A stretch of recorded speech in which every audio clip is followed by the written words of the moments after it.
मुंह तोड़ जवाब दिया। और किस तरह से देखते हैं ऑपरेशन सिंदूर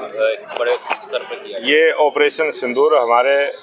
देश के लोकप्रिय प्रधानमंत्री नरेंद्र मोदी जी के नेतृत्व में जिस प्रकार से भारत की तीनों सेनाओं ने, बॉर्डर सिक्योरिटी फोर्स ने और हमारे सभी वैज्ञानिकों ने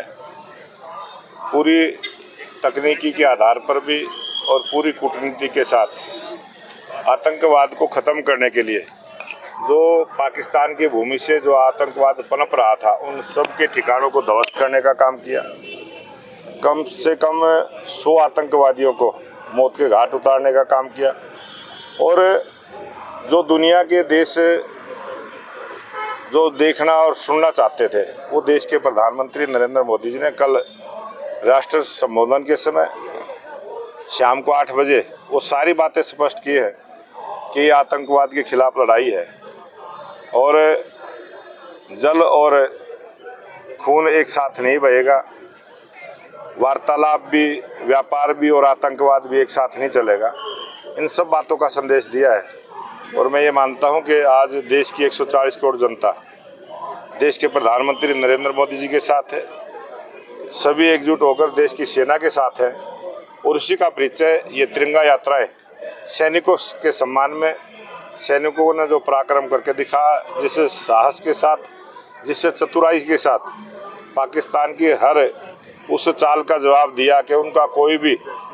मिसाइल, उनका कोई भी ड्रोन भारत की भूमि को टच नहीं कर पाया, हवा में ही नेस्तनाबूद करने का काम किया है। ये हमारी सेना की बहुत बड़ी उपलब्धि। विपक्ष कई सवाल खड़े कर रहा है कि जो कार्रवाई की बात कही गई थी और वो नहीं की गई, कई बड़ी बड़ी बातें जो है सरकार ने की। सरकार ने जो बात कही थी कि जो इस प्रकार से आतंकवादियों ने पहलगांव में जिस घटना को अंजाम दिया है, उन्होंने सोचा भी नहीं होगा उससे ज़्यादा बड़ी सजा उनको देने का काम करेंगे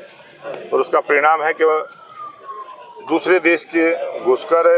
उनके सब ट्रेनिंग कैंपों को ध्वस्त करने का काम किया है और उनके वो घर में ही घुसकर 100 आतंकवादियों को मौत के घाट उतारने का काम किया है। और आने वाले समय में भी ये आतंकवाद के खिलाफ लड़ाई कोई बंद नहीं हुई है। ये आतंकवाद के खिलाफ जो लड़ाई है ये जारी रहेगी। कुछ समय के लिए बैन जरूर हुआ है, रोक लगी है और जब भी वार्तालाप होगी आतंकवाद के खिलाफ और पीओके जो जम्मू कश्मीर के कब्जे में,